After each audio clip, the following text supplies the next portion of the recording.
पेश करने तो बाद नहायत ही वाजिबुल एहतराम मुअज़्ज़ज़ सामीन कराम अस्सलामु अलैकुम व रहमतुल्लाहि व बरकातुहू। जिस तरह कल असां असहाबे कहफ दे मुताल्लक जेड़ा है वाक़या पढ़िया सी, उस दे मुताल्लक ही जेड़ा है कुरानी आयात दा तर्जमा जेड़ा समात फरमाओ। अल्लाह करीम फरमा रहे ने अम हसिबता अन्ना असहाबल कहफि वर रकीम कान मिन आयातिना अजबा। फरमाया कि क्या आप ख्याल करते हो कि गार वाले और रकीम वाले जेड़े ने साड़ियाँ उन्होंने निशानियां दे विचों जो ताज्जुब खेज़ ने, यानी कि जो अजीब निशानियां ने उन्होंने दे विचों ये भी एक अजीब निशानी है। और इस वाक़या नूं समझण वास्ते बंदे दा ईमान मजबूत होना बड़ा ज़रूरी है। बड़ी एक हैरानकुन बात है कि 200-300 साल बंदा सुता रहे, इन्ने अरसे तो बाद जाके फिर बंदा जिंदा होवे ते जिंदा हो कि जनाब गल्लां भी करे। यानी कि एक बंदे दे जेड़ा ना ज़हन च बात आनी बड़ी दूर जाके फिर उसनूं समझ जाना, फिर यकीन कर लेना, ये बड़ी एक अजीबो गरीब जेड़ा बात बन जाती है। फरमाया इज़ आवल फित्यतु इलल कहफि फ़क़ालू रब्बना, और याद करो जदों पनाह लई उन्होंने नौजवानों ने गार दे अंदर, तो फिर उन्होंने की किया, फिर उन्होंने दुआ की फ़क़ालू रब्बना, उन्होंने दुआ की ऐ साडे रब आतिना मिन लदुनका रहमतम व हय्यि लना मिन अमरिना रशदा, सानू रहमत फरमा अपनी जनाब दे अंदरों रहमत और मुहैया फरमा दे साडे लई मिन अमरीना रशदा, इस काम दे अंदर हदायत। यानी कि असीं जेड़ा काम कर रहे हैं गार दे अंदर आ गए हैं तो सिर्फ और सिर्फ तेरी इबादत आस्ते। गार दे अंदर किस आस्ते आए हैं? सिर्फ और सिर्फ क्योंकि दिकियानूस जेड़ा बादशाह सी वो जिन्नू ही वेंदा सी ना कि वो लोग जेड़ा है अल्लाह दा नाम लेंदे ने उन्होंने ही वो जेड़ा ना संसार करा देना या कतल कर देना, उन्हें बुत परस्ती वाल जेड़ा ना रुझान कराना। मगर इन्होंने लोगों ने की दुआ की कि मालिक तू करम फरमा, रहमत फरमा अपनी जनाब विचों और सानू हदायत अता फरमा, और हदायत का जोड़ा रस्ता है ना वही सानू अनायत करी। फादा रबना आला आज़ानिहिम फिल कहफि सिनीना आदादा, बस असा बंद कर दिते उन्हां दे कन्न। अल्लाह फरमा रहे ने फादा रबना आला आज़ानिहिम, असा की कीता उन्हां दे कन्न बंद कर दिते फिल कहफि सिनीना आदादा, सुनन वाले इस गार दे अंदर कई साल तक। वो साल किन्ने सन? सिनीना आदादा, फरमाया वो गिने हुए साल सन। यानी कि मुख्तलिफ रवायात आंदियां ने 200 तो ऊपर भी आंदा है, 300 साल तो भी ज़्यादा आंदा है। वल्लाहु आलम, जिन्ना भी अल्लाह जानते ने बेहतर है, वो 200 साल है या 300 साल है या 325 साल है। यानी कि दो रवायात ने 200 साल तो ऊपर दियाँ भी ने, 300 साल तो ऊपर दियाँ भी ने। फरमाया सुम्मा बासनाहुम लिनालमा अय्युल हिज़बैनी अहसा लिमा लबिसु अमदा, फिर असां उन्होंने बदार किया। वो जेड़े गिनती दे साल सन ना सिनीना फिल काफ़ी सिनीना, यानी कि वो गिनती दे साल पूरे हो गए। हुण असां की कीता उन्होंने सुम्मा बासनाहुम लिनालमा अय्युल हिज़बैनी, फिर असां उन्होंने बेदार किया। क्यों? ताकि असी वेखिए कि वो दो ग्रोह जेड़े ने आसा लिमा लाबिसु आमदा, उन्हां दे विचों कौन सही शुमार कर सकता है इस मुद्दत नूं जो वो गार दे अंदर ठहरे ने। यानी कि जदों ये गार दे अंदर आए सन ना, एक रवायत इस तरह मिलती है कि बादशाह ने दिकियानूस बादशाह जेड़ा सी उन्हें एक मिस्त्री नूं कहा कि इन्हां दे अगे जेड़ा ना गार दे दीवार चुन दे ते मजबूत दीवार बना दे। इन्हां दी यही सज़ा काफ़ी है कि इस जगह ते ही रह के मर जान, बाहर निकलन ही ना। मगर वो जिस बंदे नूं कहा सी वो मिस्त्री, वो इंजीनियर जेड़ा है वो थोड़ा अल्लाह दे नाल मुहब्बत करने वाला सी ते और एक तख्ती जेड़ी है ना वो अपना शाही महल दे अंदर पहुँचा दी माल खाने दे अंदर, ताकि जे किते वो तख्ती किसी नूं पता चले तो उन्होंने पता चल जाए फलां फलां जगह के उत्ते लोगों नूं जेड़ा ना इस तरह बंद किया गया।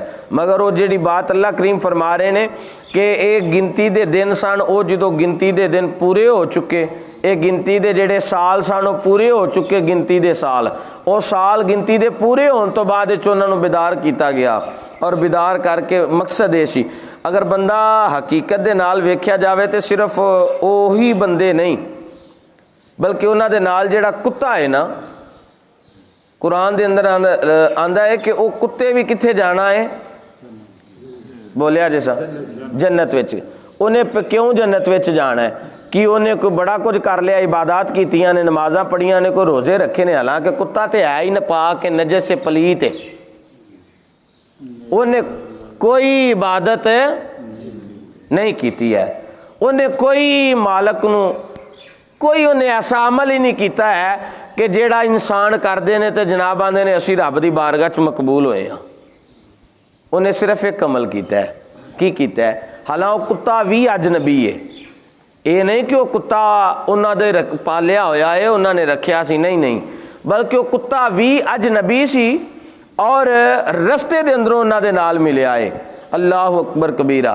उन्हें ये जेड़ा संगत दा सोबत दा जेड़ा सफ़र गुजारिया ना नाल इन्हां दे, ते जाके गार दे उत्ते बैठा। हजूर शेख सादी रहमतुल्लाह अलैह फरमाउंदे ने, संग असहाबे कहफ रोज़े चंद पे नेका गिरफ्ते मरदम शुद्ध।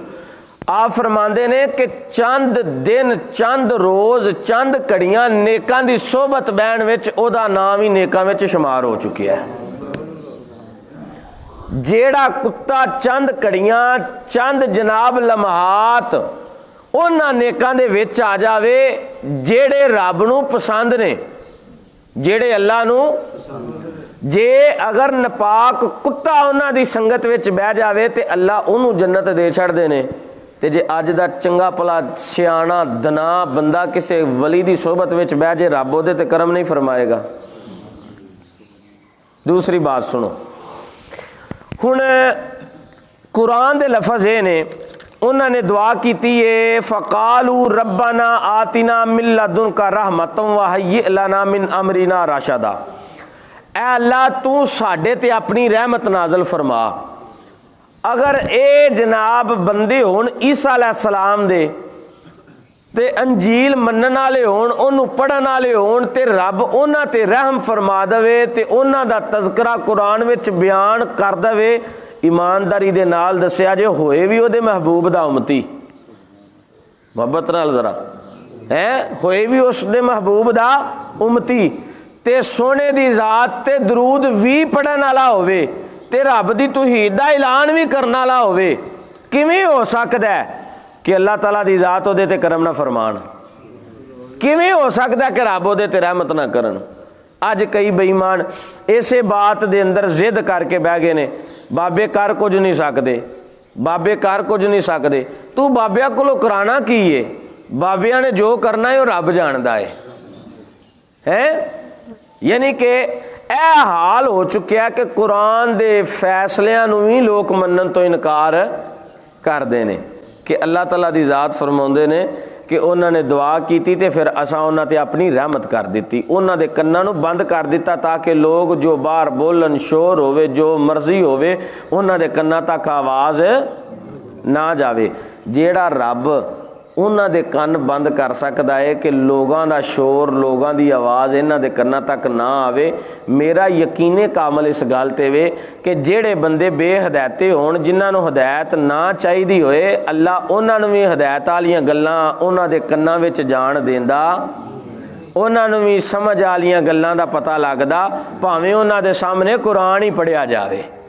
अल्लाह फरमाते ने कई ऐसे लोग ने जिन्हां दे सामने कुरान पढ़िया जावे उन्हां दे चेहरे खिल जाते हैं, उन्हां दा ईमान वध जाता है, तो कई ऐसे ने कि जिन्हां दे सामने कुरान पढ़िया जावे तो उन्हां दे चेहरे बुझ जाते हैं, उन्हां दा ईमान बिल्कुल खत्म। हालांकि कुरान बरकत है, रहमत है, मगर समझ भी उन्हां लोगों नूं आउणी है जिन्हां ने हदायत तलब करनी है, मंगनी है अल्लाह की बारगाह चो, मालका सानू हदायत दे, हदायत दा रस्ता दे, अल्लाह सानू अपना बंदा बना। ਤੇ ਜਿਨ੍ਹਾਂ ਨੇ ਸਿਰਫ ਇਹ ਕਰਨਾ है कि नहीं असा जनाब इदों तां सुनाना कुरान ते इश्के मुस्तफा तो दूर हो के सुनाना। फिर रब फरमांदा जे मेरे महबूब नूं छड्ड के कुरान पढ़ेगा तो तेनों कुरान भी समझ आन लगा, जिहड़ी है ही हदायत वाली किताब है फिर वो भी तेनों समझ आनी नहीं है। जे तेरे दिल विच हजूर दी मुहब्बत नहीं फिर कलियां बह के सोच, जिस दिल विच इश्के रसूल ना होवे वो दिल कदी भी फलदा फुलदा नहीं है। बूटा ਉਹੀ फलदा फुलदा है जिहदे माली भी चंगे होण ते जिहदा पानी भी चंगा होवे। इस वजह करके साफ पानी ला के सब्जियां खाण दे नाल बंदे नूं तबीयत फ्रैश रहिंदी है। नाली दा पानी ला के सब्जी खाण दे नाल बंदे दी तरबीयत फ्रैश हो सकदी। जे किते ख्याल आ जाए वो नाली दा पानी लग्गा तो बंदे दा दिल आवाज़ार होएगा। तो जे बंदे नूं पता होए बोर दा साफ पानी तो वड्डे बोर दा पानी ला के सब्जी परवरिश पाइए तो फिर बंदे दा दिल करना कि इनू होर खावां, क्योंकि साफ सुथरे पानी दी पैदावार है। इहदा मतलब है जे बंदे दा ज़हन साफ सुथरा होवे बात उन्नू समझ आनी है। जिस दा ज़हन ही गंदा होवे उन्नू गल दी समझ लग सकदी, भावें तुसी कुरान ही सामने खोल खोल के रखी जाओ। दुआ है कि मालिक सोना अमल और समझ दी तौफीक अता फरमाए। आमीन।